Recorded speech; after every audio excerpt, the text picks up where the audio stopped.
We are pleased to welcome Dr. Rana Zadeh. She is an associate professor in the Department of Human-Centered Design in the College of Human Ecology and is the co-associate director of the Research Core for Cornell Center for Health Equity. Dr. Zadeh is a field member in systems engineering, a member of the Internal Advisory Committee for Cornell Public Health and Einhorn Center for Community Engagement, and is an affiliate faculty fellow for Cornell Health Policy Center and Cornell Atkinson Center for Sustainability. Dr. Zadeh practices human-centered design, a systems approach, and team science to facilitate transdisciplinary partnership and pathways for vulnerable populations. Dr. Zadeh directs the Health Design Innovations Lab, affiliated with the Institute for Healthy Futures. Dr. Zadeh's lab, HDIL, is working on transdisciplinary design, practice, and policy solutions for improving health outcomes for older adults with chronic and advanced illnesses. So let's welcome Dr. Zadeh. Thank you so much. Thanks for joining. And I really thank BCTR for hosting and giving us these opportunities to interact. Today's talk is titled Finding the Human in the Pathway from Research to Impact. Finding the Human.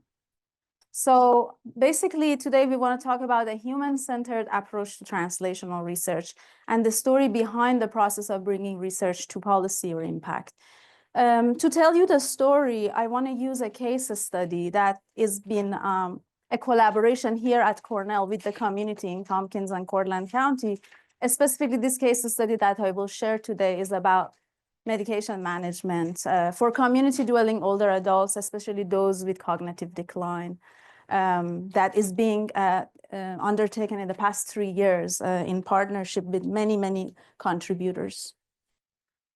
So the pathway to research to impact, it's articulated in many ways in science. This is an excerpt from World Health Organization's baseline report for the decade of healthy aging, which, as you guys know, it was launched in 2020, a commitment, an international commitment to making age-friendly environments and policies and environments for living experiences for everyone.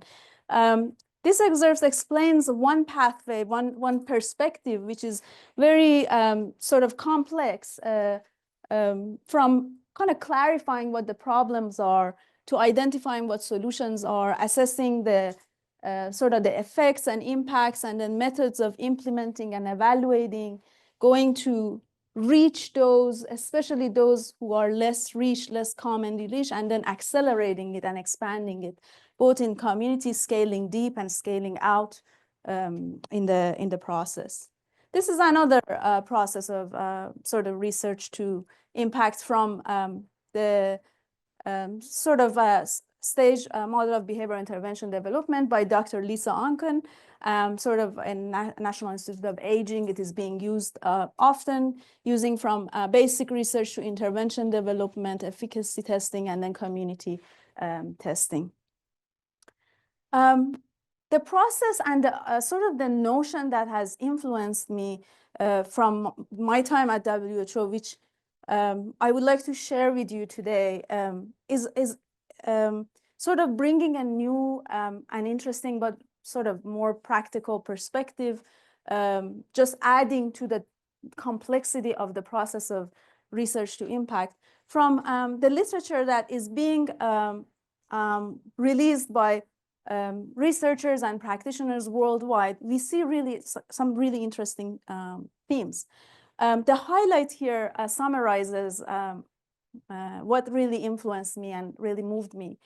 That knowledge does not flow down a gradient way from researcher to community or from researcher to decision maker.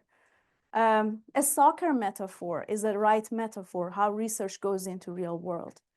The management of knowledge is basically keeping an eye on the ball and the goal and passing along between different partners and players until the goal is reached. And that's just very, sometimes we have to pass the ball back instead of going forward. And sometimes without having a partner, which is not maybe academia, we will never be able to reach to the goal. So thinking about, again, the soccer metaphor, which we will use for this talk. Again, it's described from sort of those global literature or experiences that evidence is actually rarely applied to impact and to decision-making in a linear way to enhance policy, but it's mainly in the enactment of policy and practice. So we in academia, we are not doing a top-down implementation at all. However, we co-create a solution and then we implement together, and we learn from the community's feedback, from the policymakers' feedback, from the practitioners' feedback, from the end user feedback. We correct our processes. We learn from our mistakes. We bring the reality into the process of impact, and then sort of we move together. So it's in the enactment of these sort of activities that we succeed. Without all that element of all that teams, the team in the soccer team, and without all that sort of game plan and tactic that in World Cup they use to pass the ball along, we can't put the ball in the goal. So I guess for that we need to know who are the players that we need to engage in. That's the first question. And so I want to pose that question to our audience. If you guys have your phone, you can scan this, and especially people in the chat, you can scan this. Or you can just simply go to menti.com and then put this code in there.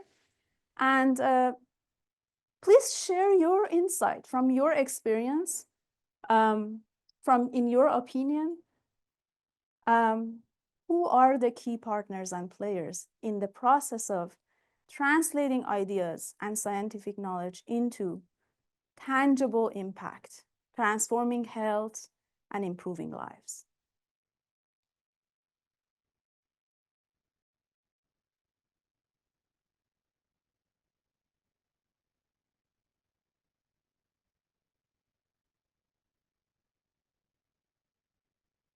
So feel free to scan the code or add the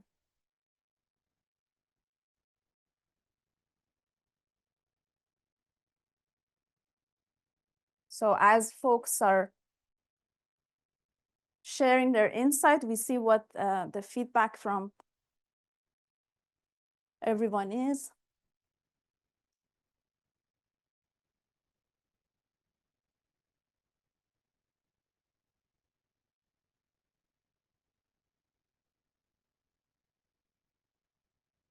So the traditional partners that we think are there, like researchers, policymakers, of course they are popping up, community partners, of course they're popping up, but very wisely explained that journalists, for example, the media are important key players.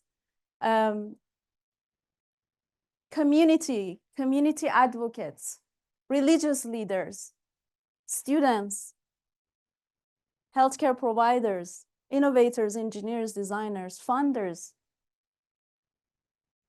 are coming up. So it looks like a combination of both agencies, public, but also there are many formal and informal partners in the process. Service recipients, our clients are recipients of the service are important. So the other question, if you use the same code or if you click next, that's the next question. Do you guys want me to display the code again? Or you're able to move to next? Okay.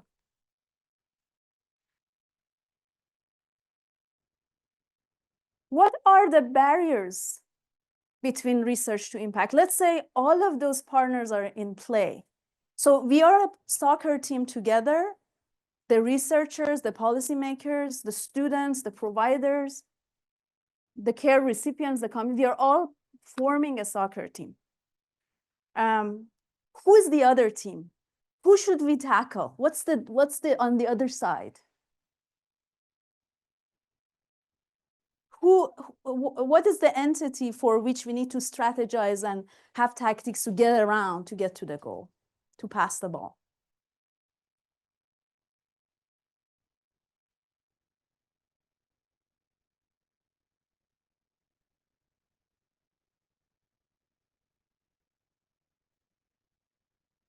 Really interesting comments are coming up. Funding is looks like the front and center for everyone, politics and policy. Very interesting one here, social perception, culture, education, stereotypes, taboos, habits. That one's really sort of a real experience for me as my parents wanting to be exposed to these sort of health practices, sometimes not really being open, being immigrants, not being open to screening or specific supportive or palliative services. So sometimes just our background, our education, our culture, our habits, what we were exposed to in our family can be a barrier we have to get around somehow.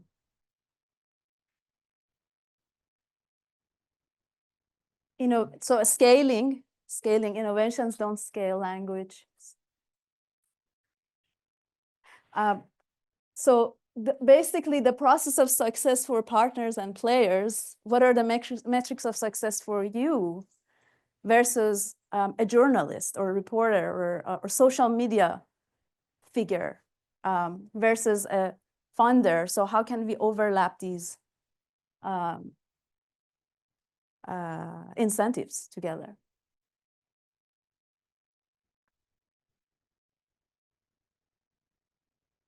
Trust building, relationship building, really excellent combination.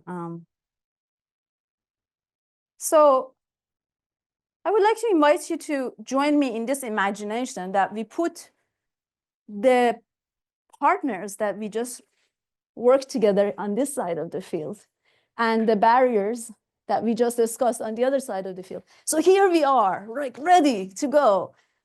It's the researchers, it's the students, there are the community partners, there are the agencies. We are ready to go. We want to improve health. We want to bring a new novel intervention to impact for everyone in the country or in the world. And on the other side, we face funding challenges. We face societal perception. We face one of those barriers. And so what do we do next? How do we strategize? Do we have a strategy? Is the conversation that I think we need to have together in terms of facing the reality of this multidimensional, nonlinear process, and sort of what is our strategy next, and how do we overcome that? So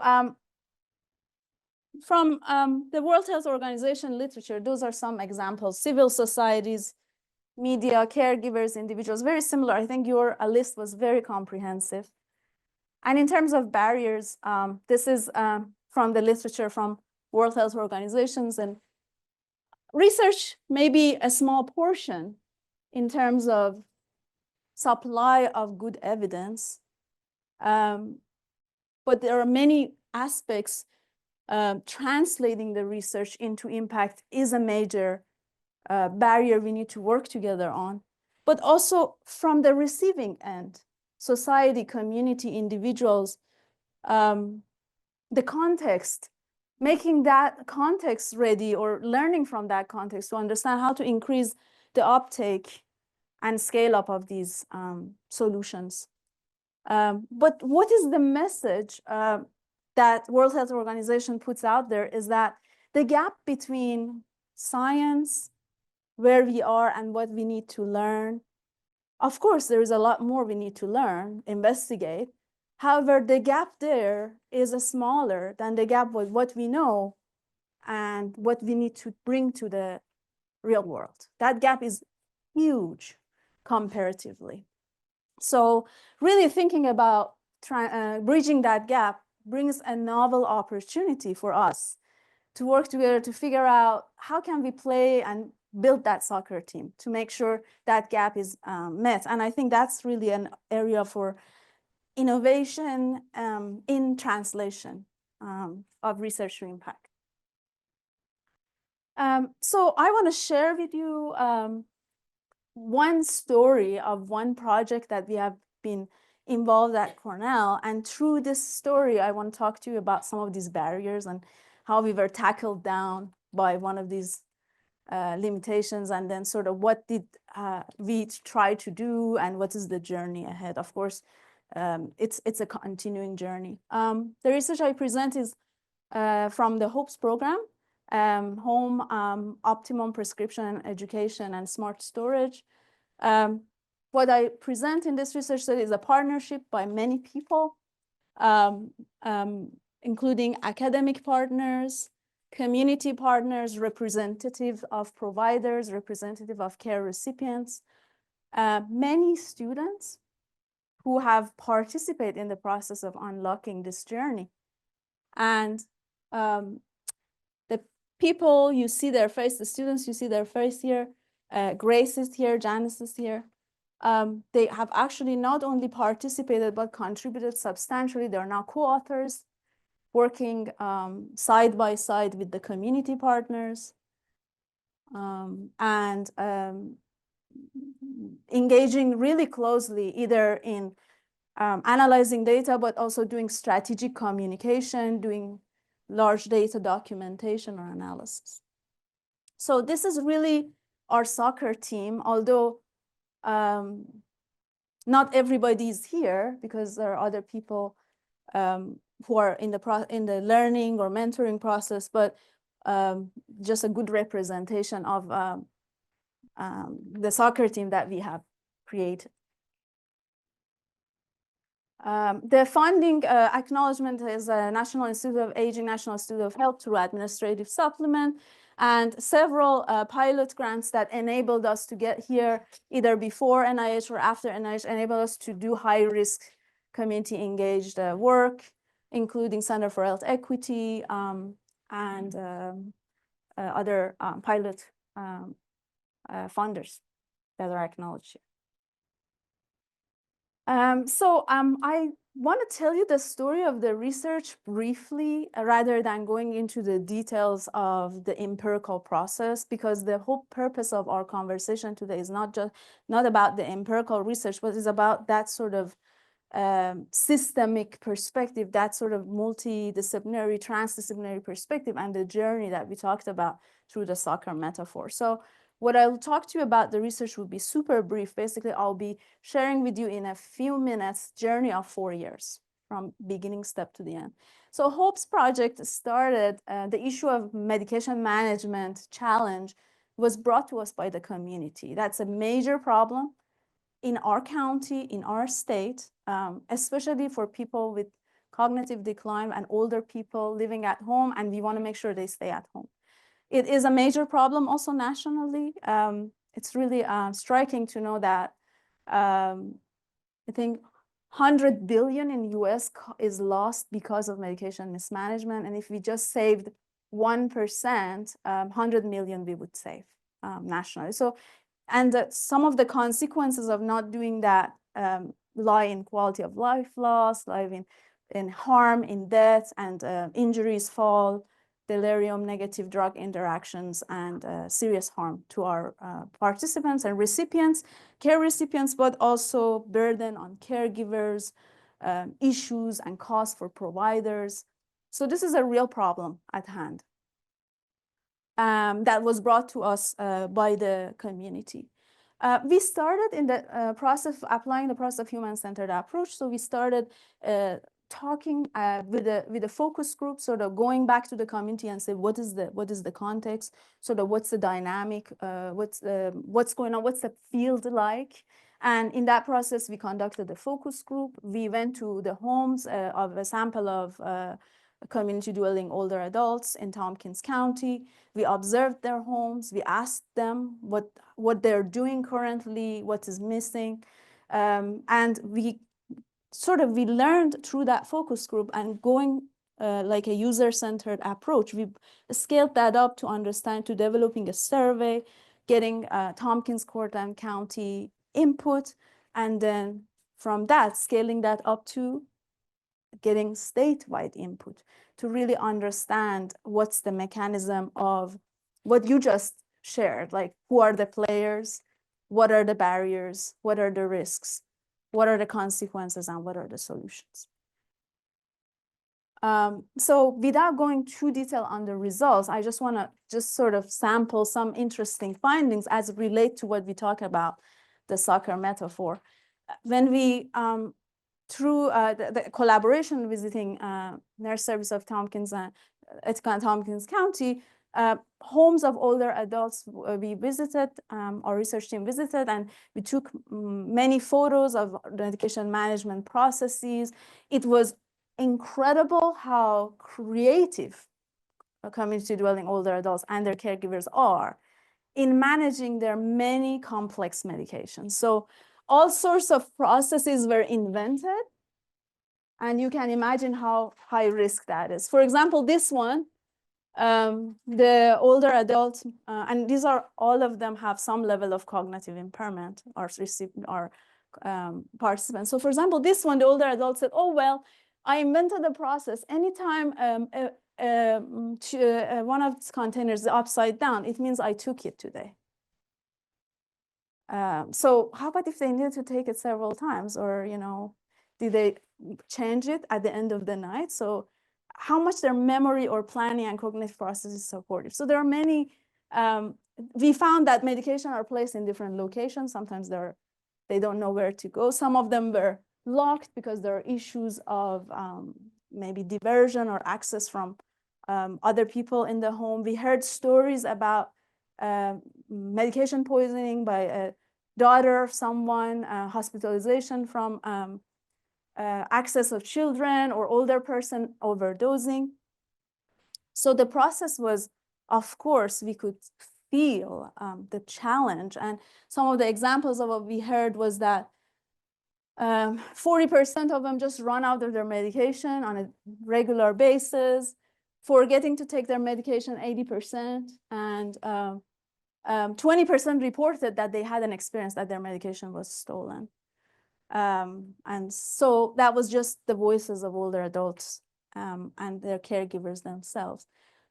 I'm not going to detail of the findings, but just to share with you just a snapshot of the focus group of the needs assessment surveys, understanding what are the causes and contributors all the way to barriers of implementation and scale up. So we try to sort of map the playing field in order to have a strategy. Our goal was to figure out, where do we start? And again, students and partners who have participated in this process, Grace Moser is here. She's helping the team going statewide, and community partners have participated, and many students. One thing I wanted to just magnify was the largest portion of responses from the care providers was related to the patient limitations themselves. So the patient-related limitations was sometimes, for example, memory or cognitive problems, sometimes was knowledge. Sometimes they just didn't know why is it important to take their medication. Some people felt like not taking their medication is a sense of control. So they felt like if they could throw all their medication even at the end of the week, they felt more in control, they felt more having autonomy. So there was a, for some of our recipients, there was a disconnect in terms of why this would benefit them. So that's one of the large categories. So based on that sort of initial playing field scoping analysis, our team started to develop solutions. And as you see, the solutions are created empirically from what the community and user are telling us. So that's the foundation for human-centered approach for innovation and research. So we started from their voices and inductively moved toward solutions. What we were given from that data was that, well, a very low-hanging fruit simply is providing knowledge and education to all of our recipients community, really older adults. And we have a diverse population. So how do you make sure that this knowledge is equitably shared and the uptake is high, right? So knowledge of, there's actually good education content available by funded by NIH, and it's very complex, the language. Even I couldn't get through it. How can I expect how can I expect my family, who's my parents, get through it without getting bored to go to the kitchen or go outside? And also people who are having disease symptoms, how could they get through it? So one was education, could be a low-hanging fruit. The other one is we really need a solution, like a technology or something. All those innovative things older adults were doing at home, there should be a better way. There should be an innovative way. So technology and medication management device came up as one of the solutions from the voices of the users. The other one was policy advocacy, of course, funding, coverage, accessibility. That was also very, very important. So we started, led by our community partners, Home Care Association of New York State, that represents the home care providers in New York State. Through them and VNS, we contributed to a policy advocacy process. And also, we learned that data is really important. Anything you want to do, having data matters for presenting them to policymakers for change. So we started a statewide data collection. So I'll tell you the story briefly about the technology and what happened and who did we need to tackle on the way, and just sort of quickly touch on this. So as we were so excited, we found out an innovation can be happening, this term of gerund technology has come up recently in the field, technology that is supportive for older adults. So we're really excited about that. There is so many fancy products out there. And so we decided to go look for the best products. So we wanted to bring one of the partners as the innovators, the startups, the current technology holders. We wanted to bring them in the soccer field to play with us. So we basically looked at all the products that are out there. We evaluated them. And as soon as we put any of these technologies into the community, we would face a new barrier. So technology can be a solution, but can also be a barrier. So some examples with some of these really nice looking ones, they were so hard manufactured that older adults, the dexterity, they couldn't even open. So all the medication would fall on the ground. It's a safety hassle. Some of them that are super fancy and technology driven. We tested several of those, and the research is still ongoing. But some of the examples we learned was that the home environment, we didn't think about that. The home environment can be a make or break for technology to be effective for older adults. I'll give you a couple of examples. For example, one of these technologies that seem to have solved a lot of challenges in terms of polypharmacy, timing, interface, when we tested it with our users, it turns out that it takes a while for the medication organizer to pull out medication. And in the while, it makes a loud sound, like the engines are working. And the cat in the house was really terrified. So every time, like every 2-3 hours, there was a time of medication dispensing, the cat would freak out and run into the garage. So the person who was testing it brought the technology back and said, my cat is getting traumatized. Please take this back. So one of our partners is the pet, right? And it may not have come to our attention during the innovation process.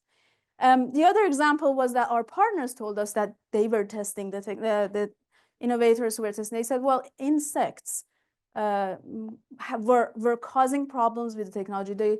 For some reason, they really like the ingredients in this medication. They creep in it, and then the system stops working. So a home that's sort of immaculate of insects, clean of insects, is really important. So the environment, it's another factor that we have to think about for this to even work. Eventually, while we were testing, we felt really excited about, we have found a solution. We used our grant money to buy this solution. It was really expensive, 1,300 each. And while we were doing this implementation, the pandemic hit.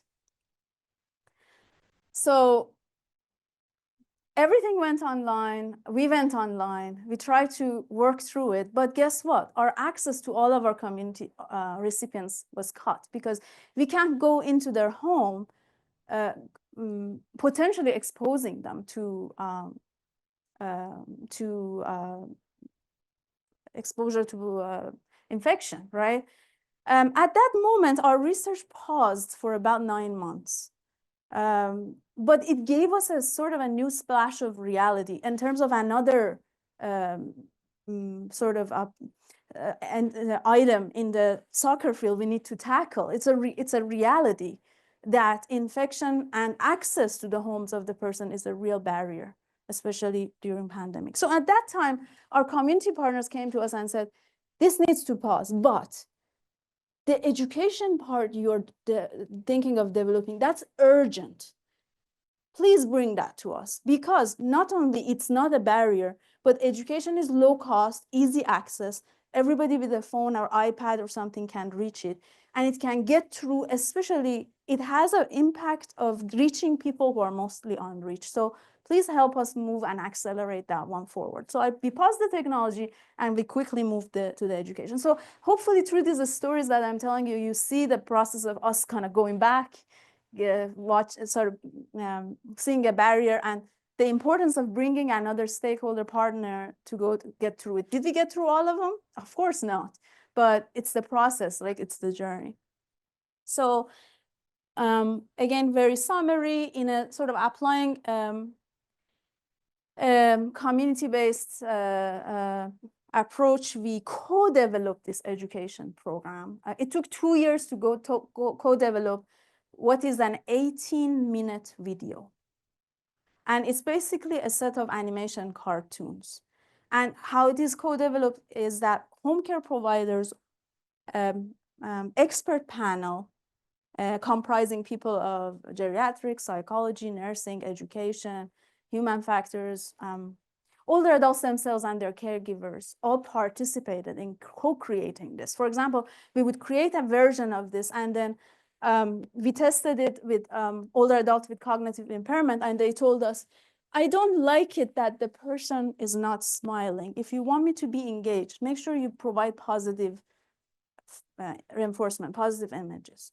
So we really sort of tweaked the whole experience of audio, visual, wording. And so one thing we had to do, we have to bring the literacy to second grade or lower to be able to reach the community. So the complex knowledge of medication safety, medication problems are in the process, but it's a cartoon. So this was launched successfully in just last year, less than a year ago in Tompkins and Cortland County.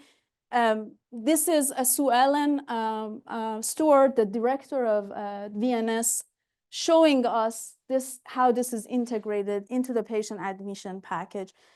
Our education was a small part of the intervention. Remembering the soccer team metaphor, they created a whole protocol and practice change to incorporate that in the process. And that made it successful in integration. Those are some snapshots of the video. And so in this process, they really changed the whole experience. And now they have 1,200 care recipients per year that receive all the home care across Tompkins and Cortland County is offered by this sole provider. And now, as of today, every single one receives the program through so the completion and the response and the sort of uptake was very promising because it was co-created. We had a budget to do an evaluation.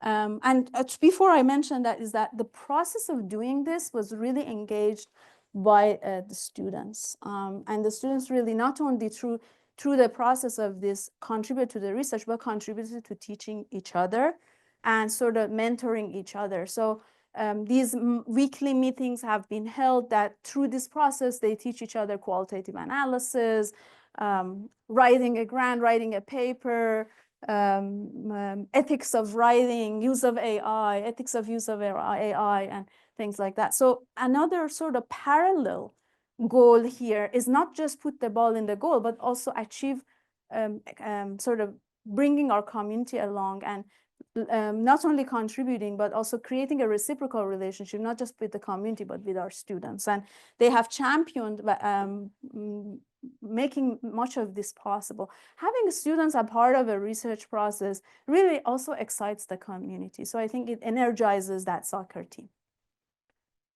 This is just some summary, a snapshot of some of our findings. These are particularly the voices of the recipients of the HOPES program. We had a budget for about 2-3 months to do evaluation. So 55 older adults with cognitive impairment who received, who were eligible, who were 60 years or older, lived in the community, and received HOPES. From those 55, 37 replied to us with an acceptability survey. So I'm sharing just a snapshot of that. Looks like most of them found it acceptable and feasible. Most of them found the terminology clear. Most of them said that we understand the content. So they answered yes or no to a questionnaire of 8 questions we simply gave them. Now, older adults with cognitive impairment, our assessment had to be very brief and very clear so that they come with us and do the assessment with us. So our survey, post-acceptability survey, was very brief. So this looks promising. We also did an open-ended question from them. So what do you think? And we got some really interesting responses, understanding what are the barriers. So as you guys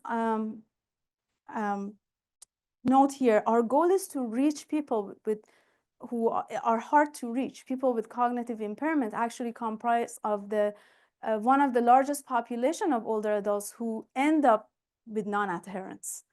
And the rate of non-adherence, the rate of adherence for them is about 30%. 70% don't. And they have medication and polypharmacy and sensitive medication that if a mistake happens, it can be really, really, it may have bad consequences. So we're trying to reach a population that is hard to reach. But within that population, there are certain people that are even harder to reach.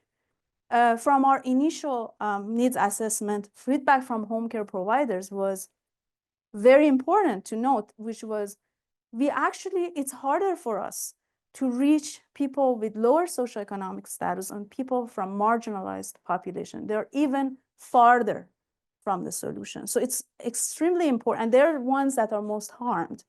So it's extremely important if a solution is built, it's really reaching the population. So when we design an intervention, we design a solution, can we think about those people?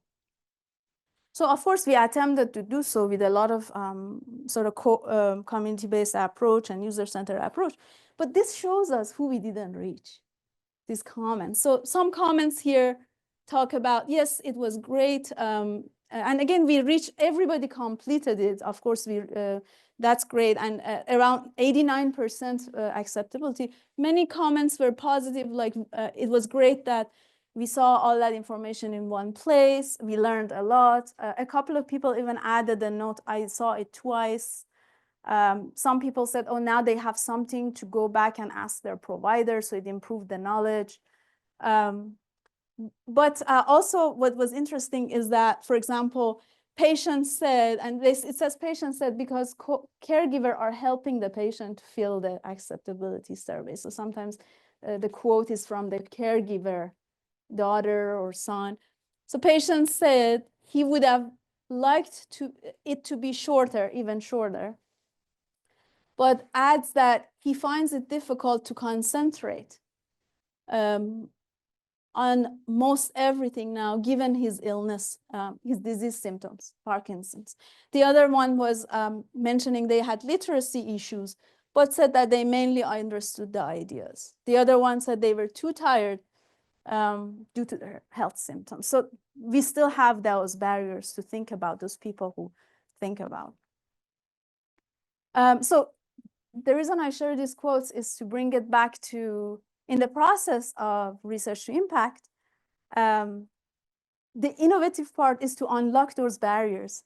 And some of these are sharing with us those barriers, like how can we get through impact despite the presence of disease symptoms if we are trying to reach populations with multiple illness. So I guess this process, and I will tell you that we have gone back to technology development, but more humbled, knowing that all those barriers exist. So we're taking our prototyping and we're creating a sort of, we're applying the germ technology approach and creating a novel solution. But I think the process of being with the community, being with the users from the beginning till now has humbled us and taught us the process of research to impact has to be informed through translational experiences, has to be cross-disciplinary, has to engage the community, has to be collaborative in really equal level, everybody to have a voice, including the end users.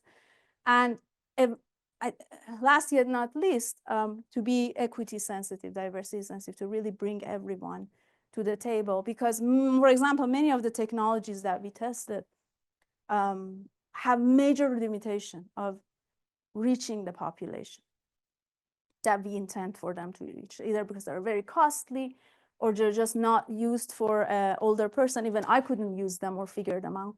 I'm not old yet that much. And some of them just weren't incorporatable in the environment of home, although they looked really nice on the website. So the message here is the learning through this process is that research to impact is not linear. We use the soccer metaphor in how we need to work together with all the sort of partners and players that you named, researchers, policymakers, students, media. Who else did we miss? The funders, the organizations, the community, the users. But also we have these barriers. We have to have a tactic and strategy to get around, go back, pass the ball back to the goalie, go back again into the field, be patient, be ready to pause everything and go to a different way, circle around. And it is really an interplay of partnership among different players. It's not linear. We are not the it's not a top down from science into impact. However, we learn and we develop this through a collaborative process, and we are informed by, educated by, and humbled by our community in terms of what does it work and what does it not work. All right, so thank you so much for being a part of this conversation, and we are open to discussions and questions. Wonderful. Can we give a round of applause to Dr. Zadeh? Thank you so much. If you have a question, you can raise your hand and I'll come with the mic.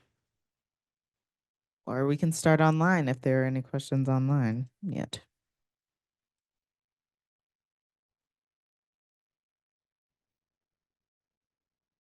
Some kind of easy, low tech, easy to use thing beyond the pillbox with the days of the week on them? What we found is that it's definitely a gap in something that could work, either for people with even mild cognitive impairment. It's not easy. People are really using things on the shelf, combining them. One of the pictures I didn't show, caregiver broke the current pillbox and then used 3 different pillboxes to manage it. So it's really, currently, I don't think we have the solution for the older person with cognitive impairment. But what we are developing is quite surprising, because everybody thinks high tech is best. But we have learned that not necessarily. So what in the lab is being developed is a low-tech med box, although innovation, someone mentioned about the path of innovation and to impact in the mentee feedback. And necessarily investors don't want to invest on a low-tech med box. You know, they want a fancy AI-driven complex process. And not necessarily those are the best for our users. Some of these homes don't even have 4G, 3G, or Wi-Fi to be able to manage.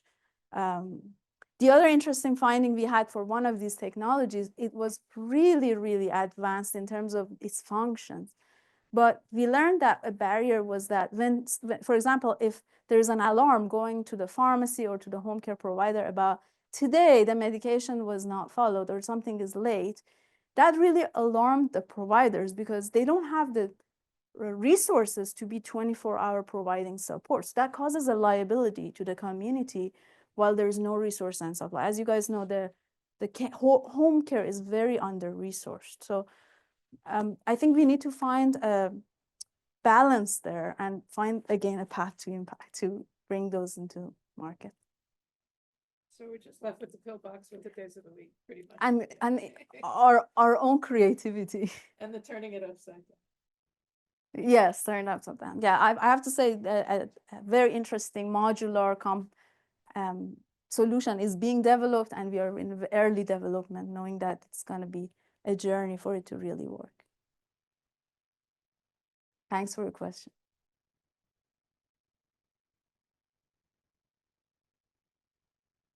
Thank you so much. That was, I'm staggered by how complex it is to try to solve that, all those issues. Two questions I guess I had. One was in your program evaluation, were you able to measure adherence and whether the educational video and supports were able to help improve adherence for some groups? And then also too, I was wondering if, I know that a lot of older patients may be very alone and may not have family and support who can sort of be their second brain to help manage some of these things. But I was wondering if training and educating family and other support or neighbors had been effective. Thank you so much for excellent questions. I'll discuss the second one first. It's really important to have care support. Actually, caregiver topic is one of the major issues now nationally, and not just for US. I know for Canada, it's one of the top priorities in research and implementation. Caregiver burden is costing the nation a lot, and people who have work now, they have to take off work and take care of family, mom, dad, and it's just with limited resources and high burden. So that's a public health cost to the society. For this intervention, all of the recipients had some sort of a caregiver. It was either a neighbor or a family member. So we made sure there is somebody to help, somebody to come help. And I think that's one of the practices of VNS as well. So the intervention was provided to both of them, but also the home care provider. So there was a real system change. So the clinical provider had the intervention already, and they actually did a pre-post knowledge efficacy testing that I didn't share the results with you. So I think a caregiver aspect is very important. There are people without a caregiver, but some who are lucky to have a son or daughter or a neighbor who's really working with them. And that's extremely important. That was one of the barriers. That again, who can control that, right? As a researcher, can I come back and solve all the problems? That's something that really requires a systemic transformation. In terms of medication adherence, not yet. We hope that we can do that adherence measurement. But what we have received, which is an interesting third-party evaluation, is this, the survey that Medicare and Medicaid undertakes the care recipients before and after the intervention.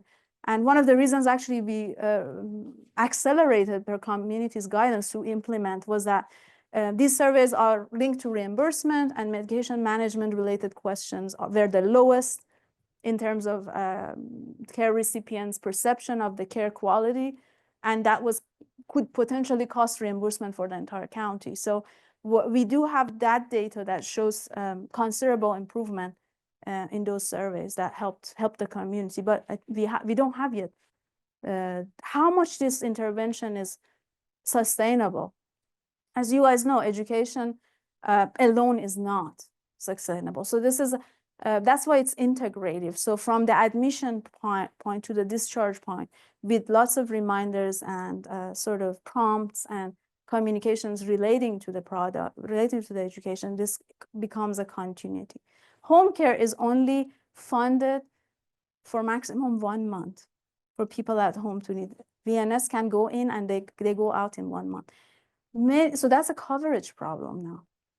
Many people who are eligible, who need it, are not eligible. Many people who become eligible, maybe they can have for 4 weeks of care support, a nurse aide, a social worker to work with them. What happens after they leave? How much they're, that's a really good question that I think without removing the coverage and cost barrier, researchers will have a very hard time answering that.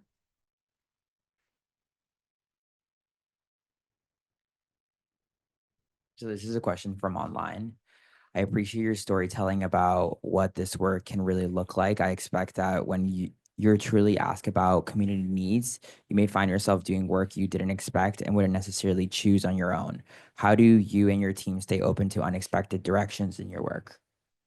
That's that the question was about the unexpected. What do you think, Grace? What do we do with the unexpected? I think we kind of take it and roll with it, and So that people can hear you on Zoom. I think when we encounter unexpected things, we kind of have to take that and roll with it, and incorporate that into our plan for research. You just faced one unexpected very recently in the reach of the statewide. So you're saying accept the unexpected. Yes. Roll with it, see what you can. So we really don't have that much control power.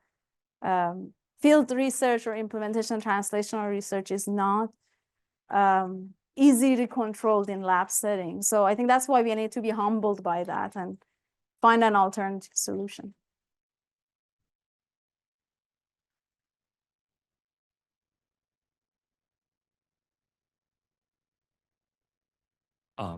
First of all, thank you very much. I loved this. I loved the soccer metaphor also. That's something I'm gonna refer back to. I have a similar question. You mentioned doing a lot of work with students, and students made up a big part of the team, and that some of the older adults liked knowing that there were students sort of learning through this process. So I was hoping you could just talk more about your experience working with students and involving students in this work, and also maybe how you prepared students to do gerontology issues with a population that's much older than them. Really good question. I will share my feedback, but I would like you guys to share yours. Again, my perspective is limited to my journey, and that's why having multiple eyes, problem solving brains and input is really valuable, and students bring that. So for example, we have someone here from nutritional sciences, Janice. Grace is from, has a background in psychology. We have people in the lab who come from an array of backgrounds. So they bring that background to conversation. Also, when it comes to change in practice, for example, policy advocacy, I feel it's really, really important that the students go alongside of our representatives to the policymaker, because the way they share the story, it's really powerful. So I think it's really putting our perspectives in together. I find when the students come, they have so much potential, but they just need the skill set. Just like someone who could learn how to drive, but they just come in, they just want to know how to work with the vehicle and stuff. And we kind of, through a sort of a collaborative process, they learn how to drive, and then they're driving the bus for others and teaching for others. So I think enabling them by showing them, by exposing them to these real world experiences unlocks their potential. And for example, maybe exposure and interaction with our community partners is a skill to have. Like, how do you do that in a professional way, in an empathetic way, in an understanding way? How Grace mentioned, being accepting of that. Like just last week, you faced a problem, just not last week, last month, a major problem which could affect your thesis, right? But you were accepting, you were empathetic, you were listening, and you were problem solving. So as the students get exposed to this, they hone in and sort of self-develop those skills, then they become leaders in the process. So now they are representing us to the community, which helps us because no one person can do it alone. You guys want to add anything? Thank you. I have to agree with that. A lot of my experience with this lab and learning about gerontology has been through exposure. And I feel like it's also the community that you've built with, I not only learn from you, but I also learn from like the other students in the lab, like Grace, who's helping me out on my thesis, Azeyu, Pauli, who's also another undergrad in the lab. They've all really helped build me up and like give me the exposure and skills to kind of learn about this field, because I've learned about it in class. I've learned about it in the context of nutrition, how nutrition interacts with older folks and their different needs. But seeing that in the lab and how research is working to like gain a better understanding of that, it really is a different experience seeing it in action compared to just learning about it from a textbook. Thanks for sharing. And so Janice has learned the process, but really quickly has become a serious contributor. So she's a co-author and she's adding a sort of an analytical detail that us couldn't do as good as you could. And now you're also teaching others and contributing, and you're self-exploring about your future journey as well. Now you're advancing into exploring into research, right? Yeah. For future goals. And so it's a very, I think we have to build these relationships together and not necessarily just be directly going at the goal, but really understanding the dynamics of our team and building that strategy together. It's not a fast journey of change. Slow and collaborative. Wonderful. Well, we are right at time. So can we give another round of applause to Dr. Zadeh, please?